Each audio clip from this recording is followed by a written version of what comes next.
Merci beaucoup d'avoir accepté de répondre aux questions de BFM TV ce soir, depuis Toulouse, où se tient ce soir le premier des 2 meetings de cet entre-deux tours. Les résultats du premier tour n'ont pas été à la hauteur de ce que vous attendiez, de ce que vous espériez. L'un de vos plus fervents soutiens, Benoît Apparu, disait aujourd'hui, désormais, dans cette compétition, il y a un favori, c'est François Fillon. Et donc un challenger, c'est vous vous sentez dans la peau du challenger aujourd'hui? C'est une bonne description de la situation qui s'est créée dimanche dernier. Une surprise, effectivement. On n'avait pas prévu un tel écart, mais une surprise peut en cacher une autre. Et je sens une forte mobilisation de tous ceux qui me soutiennent aujourd'hui. On verra ce soir et dans les jours qui viennent. Donc je suis plus déterminé que jamais. Vous dites que François Fillon et vous, vous incarnez deux droites différentes sur un certain nombre de sujets. Vous lui avez demandé notamment ce matin de clarifier sa position sur l'avortement. Vous dites l'avortement, c'est un droit fondamental. Lui dit qu'à ses yeux, l'avortement n'est pas un droit fondamental, qu'à titre personnel, qu'en raison de ses convictions, il n'y est pas nécessairement favorable, mais qu'en tant que président de la République, il n'est pas question de remettre ce droit en cause. Qu'est-ce qui ne vous paraît pas clair dans cette position? Vous venez de le dire, c'est une position un peu compliquée. Je voudrais quand même rappeler que dans un de ses ouvrages récents, François Fillon avait écrit que l'avortement était un droit fondamental. Donc il a changé d'avis, ce qui est tout à fait compréhensible et que je peux admettre naturellement. Puis il distingue sa conviction personnelle, c'est important quand même, la conviction personnelle d'un président de la République, et puis ce qu'il ferait s'il était élu. Voilà, je pense que c'était utile de le clarifier. C'est pas du tout une attaque personnelle, c'est un sujet fondamental, comme je viens de le dire. L'avortement est toujours un drame pour une femme qui y recourt, hein, mais ça fait partie aujourd'hui de l'évolution de notre société et de nos mœurs, et c'est devenu un droit fondamental, et pour moi, il n'y a aucune hésitation. Aujourd'hui, les choses sont claires, il a clarifié de votre point de vue ou pas encore? Partiellement, oui. Alors lui, il a pris comme une attaque personnelle pour le coup. Il dit « Jamais je n'aurais pensé que mon ami Alain Juppé tombe si bas ». Il a qualifié vos propos d'inqualifiable, justement. Comment réagissez-vous? Franchement, je ne comprends pas pourquoi. Et je poserai d'autres questions sur des sujets fondamentaux. Je n'ai pas porté d'accusation, j'ai demandé simplement une clarification. Vous savez, depuis plusieurs mois, je subis des attaques absolument ignominieuses, calomniatrices. On m'a d'abord prêté la construction d'une grande mosquée à Bordeaux. Venez à Bordeaux, vous verrez si elle existe. Ensuite, on m'a qualifié d'Ali Juppé. Puis, aujourd'hui, je suis salafiste et antisémite. Je n'ai jamais entendu François Fillon s'en indigner. Elle continue cette campagne contre vous? Elle continue absolument, elle m'a fait beaucoup de tort. Dans les files d'attente de bureaux de vote, j'ai eu des témoignages précis. Beaucoup de personnes ont été impressionnées, questionnées. Alors s'il est vrai que j'ai Alain Juppé salafiste. Vous voyez à quel point la calomnie, surtout quand elle se cache derrière l'anonymat, peut être efficace et nuisible. Mais quand on entend Alain Juppé dire d'un côté que vous êtes tombé très bas, vous dénoncez, vous inquiétez d'une campagne de calomnie sur les... de chez François Fillon, hein, soyons clairs. Vous n'avez pas dit qui l'amène? Qui l'amène, vous ne savez pas? Si je le savais, je vous ai dit anonymat. Donc c'est toujours ça, la lâcheté, c'est l'anonymat, naturellement. J'imagine qu'elle ne vient pas de mes amis. Dans la tension de cette dernière semaine de campagne, et parce que les enjeux sont si importants, et parce qu'il faut que vous marquiez vos différences l'un par rapport à l'autre, est-ce que vous ne craignez pas qu'on soit en train de dériver vers des tensions telles qu'elles puissent laisser des traces et rendre plus difficile le rassemblement? Je ne pense pas. Il faut accepter le débat d'idées. Il faut accepter de clarifier les positions sur un certain nombre de sujets tout à fait fondamentaux. J'imagine que François Fillon me posera des questions, je lui en poserai d'autres, et c'est tout à fait normal. Vous savez, ce premier tour de la primaire, ce deuxième tour, vous voyez, je ne sais pas encore tout à fait dimanche prochain, c'est le premier tour de l'élection présidentielle en réalité. Donc c'est un enjeu majeur pour les électrices et les électeurs, et ils ont le droit de savoir. Réécrire ne serait-ce que très partiellement la loi Taubira pour y restreindre les droits de filiation accordés aux couples homosexuels, c'est raviver ou prendre le risque de raviver inutilement des tensions dans la société française? Je le crains et je ne le ferai pas, et c'est la raison pour laquelle je dis que nous avons deux visions différentes de la société et de l'évolution de ses mœurs. Je n'aurais sans doute pas fait la réforme comme elle a été faite, mais aujourd'hui c'est un acquis, et je pense que revenir en arrière serait évidemment tout à fait contre-productif. J'ai pris une position extrêmement claire sur la gestation pour autrui, qui est une marchandisation du corps de la femme. Il faudra tout faire, y compris juridiquement par rapport à la Convention européenne des droits de l'homme, pour que la France puisse maintenir son dispositif. Je suis favorable à ce qu'on réserve la procréation médicalement assistée aux couples hétérosexuels en situation de stérilité. Quant à l'adoption, pour moi, ce qui est primordial, c'est l'intérêt de l'enfant. Voilà la position qui est la mienne, elle est tout à fait claire. Et quand je disais qu'on voit se dessiner dessiner à l'approche de ce deuxième tour un paysage politique différent. Je pense que chaque jour qui passe le montre davantage. François Fillon a retrouvé son équipier qui était Nicolas Sarkozy. J'entends sur les ondes tout au long de la journée de plus en plus de soutien venu de l'extrême droite qui soutiennent la candidature de François Fillon. Moi, je suis avec une droite ouverte et le centre, l'UDI, le MoDem, sans lesquels nous ne gagnerons jamais une élection présidentielle. Et c'est la raison pour laquelle que je dis aux électeurs, pensez au premier tour de l'élection présidentielle. Alors, on va revenir sur ce tandem, comme vous l'avez qualifié, Fillon-Sarkozy, mais une question simplement sur un sujet qui remonte à ces dernières heures. Des maires des villes d'Aulnay et Angers notamment ont décidé de recouvrir des affiches d'une campagne du ministère de la Santé de prévention du sida. Sur ces affiches, on voyait des couples d'hommes et les affiches ont été recouvertes par ces maires, les Républicains, au motif, disait-il, qu'il fallait protéger nos enfants. Est-ce que vous condamnez les décisions des maires en question? Je n'aurais pas pris une telle décision. Nous sommes aujourd'hui, je le répète, dans une société qui a évolué et en termes de communication, il faut frapper fort pour justement protéger nos enfants contre cette épidémie qui n'est pas encore éradiquée malheureusement. Alors ces droites différentes, vous les voyez aussi dans les propositions que vous faites en matière d'économie.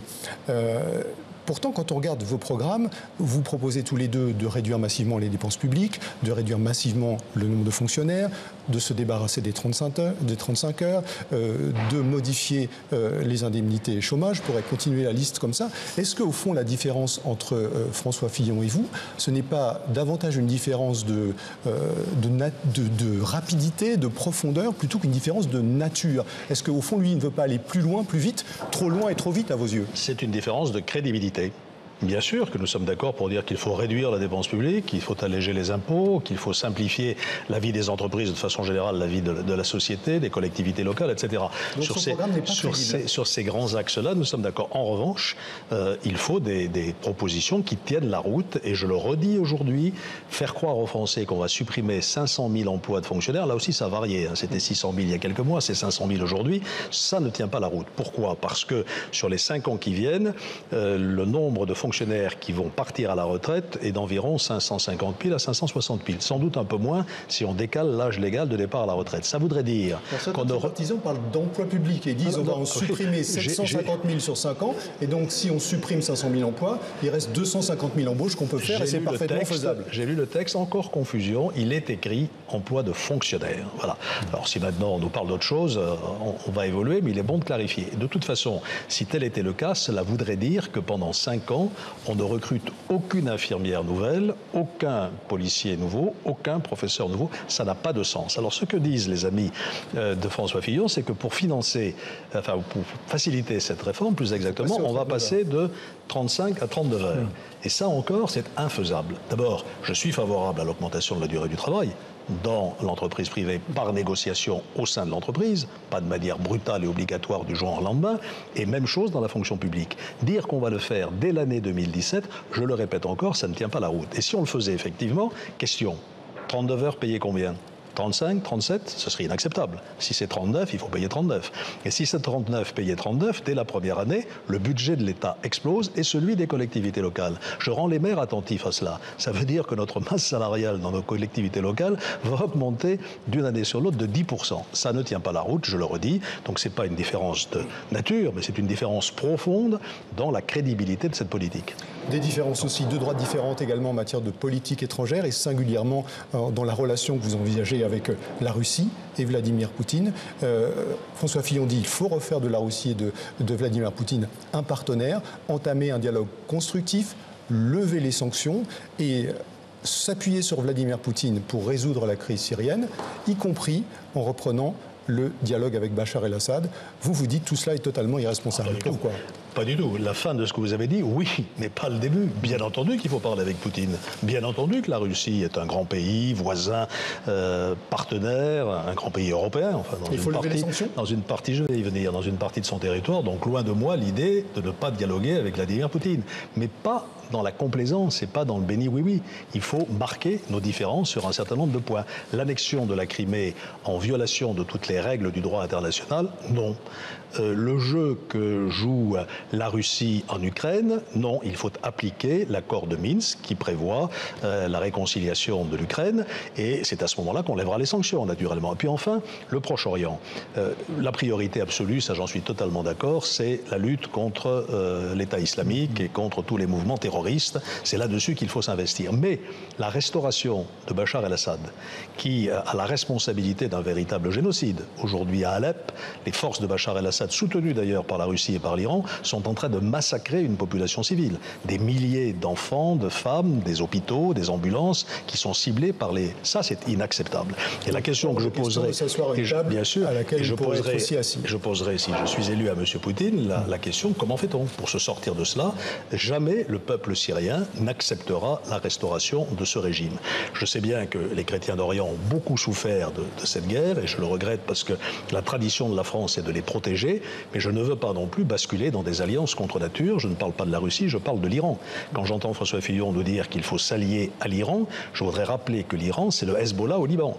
Et le Hezbollah, c'est une organisation terroriste qui veut éradiquer Israël de la carte du Proche-Orient. Vous voyez que là-dessus, il faut clarifier véritablement les positions. Deux droites différentes aussi dans la manière de gouverner. Vous prévoyez, si vous êtes élu président de la République, de tout de suite mettre en place 5 ou 6 ordonnances sur les questions essentielles. Pas François Fillon, lui n'en prévoit qu'une a priori. Il prévoit en revanche de proposer en français 5 référendums sur une série de sujets qui vont de la réforme des collectivités territoriales à la diminution du nombre de parlementaires. Le référendum, c'est pas une bonne idée. Est-ce que finalement, ces 4 millions de Français qui vont voter à la primaire de la droite et du centre au premier tour, ils ne vous disent pas aussi qu'ils ont envie de donner leur avis, pas seulement sur le choix d'un candidat, mais aussi sur tout un tas de décisions importantes? Bien sûr, et je voudrais souligner d'ailleurs que la primaire de la droite et du centre est un succès de ce point de vue-là, avec une très forte mobilisation. Mais le référendum, c'est l'élection présidentielle, ce sont les élections législatives. Au lendemain de l'élection présidentielle, pour laquelle nous aurons présenté un projet, sur tous les points que vous venez d'évoquer, et des élections législatives, on va multiplier 3 ou 4 référendums. Ça n'a pas de bon sens. Le référendum... pas utiliser de mots blessants. Je dis que ça n'a pas de bon sens. Le référendum dans la Constitution de notre République et dans la pratique des décennies antérieures, c'est un acte solennel sur un sujet important. Je pense qu'il va falloir agir très vite. Et puis en plus, le référendum, c'est long à organiser, bien entendu. Il va falloir agir vite dans la foulée des élections présidentielles et législatives. Et c'est la raison pour laquelle je présenterai, avant même l'élection, un ensemble d'ordonnances, 7-8 ordonnances sur des sujets fondamentaux.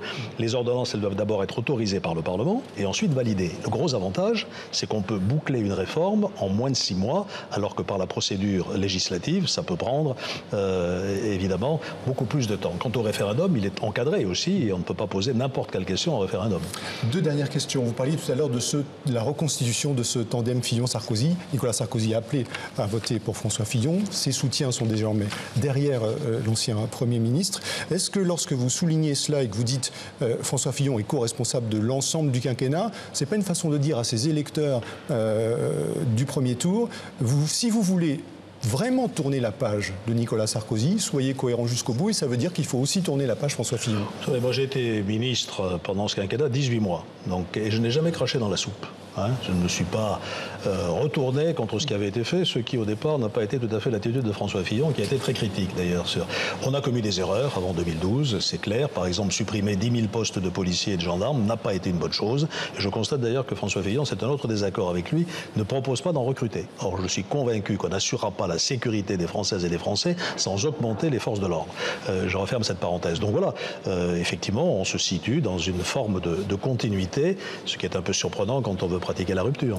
Vous avez mis en avant votre capacité à rassembler la droite et le centre, et c'est vrai que l'UDI est derrière vous, en tout cas son président, François Bayrou, vous soutient. Il ne sera pas candidat si vous l'êtes, il le sera peut-être, en tout cas il le laisse entendre si François Fillon, lui, est candidat. Mais est-ce que ce soutien, en particulier celui de François Bayrou, vous a servi? Est-ce qu'à un moment donné, les arguments de Nicolas Sarkozy n'ont pas été entendus par une partie de l'électorat et d'une certaine manière bénéficié davantage à François Fillon qu'ils n'ont bénéficié à Nicolas Sarkozy? Certainement, mais je le répète, François Bayrou a pris la position qu'il a prise en 2012, ce n'était pas la mienne. Moi, j'ai voté pour Nicolas Sarkozy très clairement. Aujourd'hui, François Bayrou se situe clairement dans l'alternance à un quinquennat qu'il qualifie lui-même de désastreux. Moi, je n'excommunie personne et je ne cherche à me venger de personne. Et je vais vous faire une confidence, je préfère ce soutien-là à celui de l'extrême droite. Précisément, vous dites que François Fillon est moins bien placé que vous pour faire barrage au Front National et à Marine Le Pen. Pourquoi? C'est ce que je pense, parce que nous ne gagnerons jamais une élection en France si nous n'allions pas la droite et les centres, l'UDI et le MoDem. Toute l'histoire récente le montre. Ça a été le cas en 2012, où une partie du centre nous a quittés, où nous avons perdu. Alors si nous voulons recommencer, stigmatisons toujours le centre. Ça n'est pas bonne attitude, et je suis convaincu que c'est cela qui nous permettra d'arriver d'abord en tête au premier tour de l'élection présidentielle face à Marine Le Pen, et ensuite de gagner le deuxième tour. Merci beaucoup Alain Juppé d'avoir répondu aux questions de BFM TV ce soir. On va vous laisser vous préparer pour votre meeting. Déjà une preuve de rassemblement, puisque si j'ai bien compris, vous allez soit réaliser la synthèse de Nathalie Kosciusko-Morizet à Jean-François Copé, c'est déjà pas mal. Vous voyez que c'est ça le rassemblement, bien sûr. Merci Alain Juppé. Merci.